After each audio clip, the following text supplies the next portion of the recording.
नमस्कार, मराठी मंडळीवर तुमच्या सगळ्यांचं स्वागत आहे। राष्ट्रवादीमध्ये फूट पडल्यानंतर अजित पवारांनी भाजपसोबत जात उपमुख्यमंत्री पद स्वीकारलं। यानंतर राष्ट्रवादी कुणाची याची लढाई सुरू असतानाच पक्षाचं घड्याळ चिन्ह देखील अजित पवारांकडे गेलं।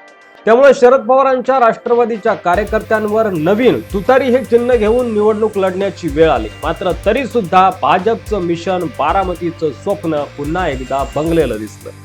थेट पवार विरुद्ध पवार अशी लढत असलेल्या बारामती लोकसभा निवडणुकीत शरद पवारांच्या राष्ट्रवादीने बारामतीवर आपलं वर्चस्व राखून दाखवलं। बारामती लोकसभेत पवारांनी आपली ताकद दाखवून दिली। आता विधानसभेला बारामती लोकसभा मतदारसंघात येणाऱ्या 6 विधानसभा मतदारसंघावर पवारांचं विशेष लक्ष असणार आहे। सोबतच बारामती विधानसभेत अजित पवारांना पराभूत करण्यासाठी पवार विरुद्ध पवार असा सामना पुन्हा एकदा दिसू शकतो, कारण युगेंद्र पवार त्या ठिकाणी सध्या दंड बैठका मारत आहे। चला तर जाणून घेऊया बारामतीत पवार कोणत्या आमदारांचा पराभव करणार आणि अजित पवार कोणत्या आमदारांना जिंकवण्यासाठी ताकद लावणार।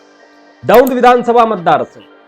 भारतीय जनता पक्षाचे राहुल कुल हे दौंड विधानसभा मतदारसंघाचे सध्या विद्यमान आमदार आहेत। सुनेत्रा पवारांना खासदार करण्यासाठी भाजपने आणि दौंडमधून राहुल कुल यांनी जोरदार प्रयत्न केले, मात्र ते पुरेसे ठरले नाहीत आणि सुनेत्रा पवार यांचा पराभव झाला।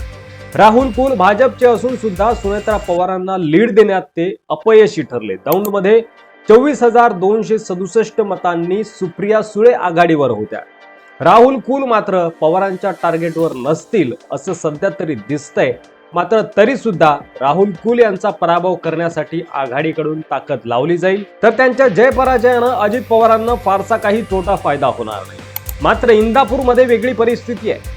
इंदापूर विधानसभा मतदारसंघ। अजित पवारांच्या राष्ट्रवादी काँग्रेस पक्षाचे दत्तात्रय भरणे हे इंदापूर विधानसभा मतदारसंघाचे विद्यमान आमदार आहेत। दमदाटी करताना, पैसे वाटताना असे अनेक व्हिडिओ लोकसभेच्या दरम्यान व्हायरल झाले, मात्र तरी सुद्धा दत्ता मामा भरणे सुनेत्रा वहिनींना लीड देऊ शकले नाही। इंदापूरमध्ये 25,689 हजारांचा सुप्रिया सुळेंना लीड आहे। दत्तामामा भरणे यांना पराभूत करण्यासाठी सुप्रिया सुळे आणि शरद पवार जीवाचं रान केल्याशिवाय राहणार नाही, एवढं मात्र निश्चित। तर दत्तामामा भरणे यांचा पराभव होणार नाही यासाठी अजित पवार प्रयत्नात असतील।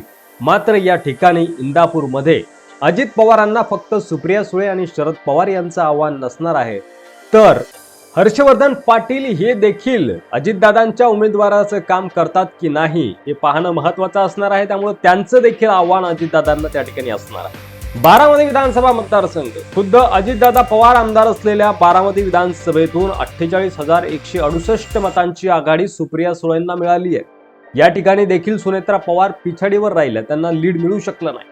अजित पवारांना बारामतीमध्ये पराभूत करून त्यांचा राष्ट्रवादी पक्ष राज्यभर कमकुवत करण्यासाठी पायाभरणी करायची असा डाव शरद पवारांचा असेल आणि त्यासाठी युगेंद्र पवार मैदानात असू शकतात। मात्र आपला बाले किल्ला सही सलामत ठेवून आपलं राजकीय वजन कायम ठेवण्याचा दबाव देखील अजितदादांवर असणार आहे। त्यामुळं पुन्हा एकदा विधानसभेला संपूर्ण महाराष्ट्राचं लक्ष हे बारामती विधानसभेवर असणार, एवढं मात्र निश्चित आहे। पुरंदर विधानसभा मतदारसंघ। पुरंदरमध्ये 34,387 पदांची आघाडी सुप्रिया सुळेंना मिळाली होती। भारतीय राष्ट्रीय काँग्रेस पक्षाचे संजय जगताप हे पुरंदर विधानसभा मतदारसंघाचे विद्यमान आमदार आहेत। त्यांना निवडून आणण्यासाठी एकीकडे सुप्रिया सुळे आणि शरद पवार ताकद लावतील, तर अजित पवार आणि फडणवीस त्यांना पराभूत करण्यासाठी मैदानात असणार आहेत। भोर विधानसभा मतदारसंघ। भोरमध्ये 41,625 पदांची आघाडी सुप्रिया सुळेंना संग्राम थोपटे यांनी मिळवून दिली। पवार आणि थोपटे कुटुंबातील ऋणानुबंध या लोकसभेला जनतेसमोर आपल्याला दिसले।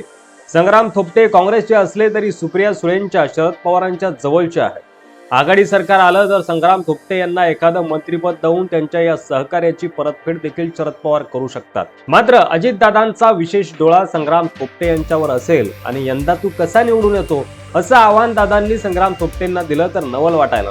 खडकवासला विधानसभा मतदारसंघ। खडकवासल्यात मात्र सुनेत्रा पवारांना 21,696 मतांची आघाडी मिळाली होती। भारतीय जनता पक्षाचे भीमराव तपकीर हे खडकवासला विधानसभा मतदारसंघाचे विद्यमान आमदार आहेत आणि अजितदादा पवारांकडून त्यांना आघाडी मिळवून दिल्याबद्दल विधानसभेला पूर्ण सहकार्य मिळेल। आणि जरी ते भाजपचे उमेदवार असले तरी सुद्धा त्यांना निवडून आणण्यासाठी दादा सुद्धा प्रयत्न करतील, आपली पूर्ण शक्ती पणाला लावतील।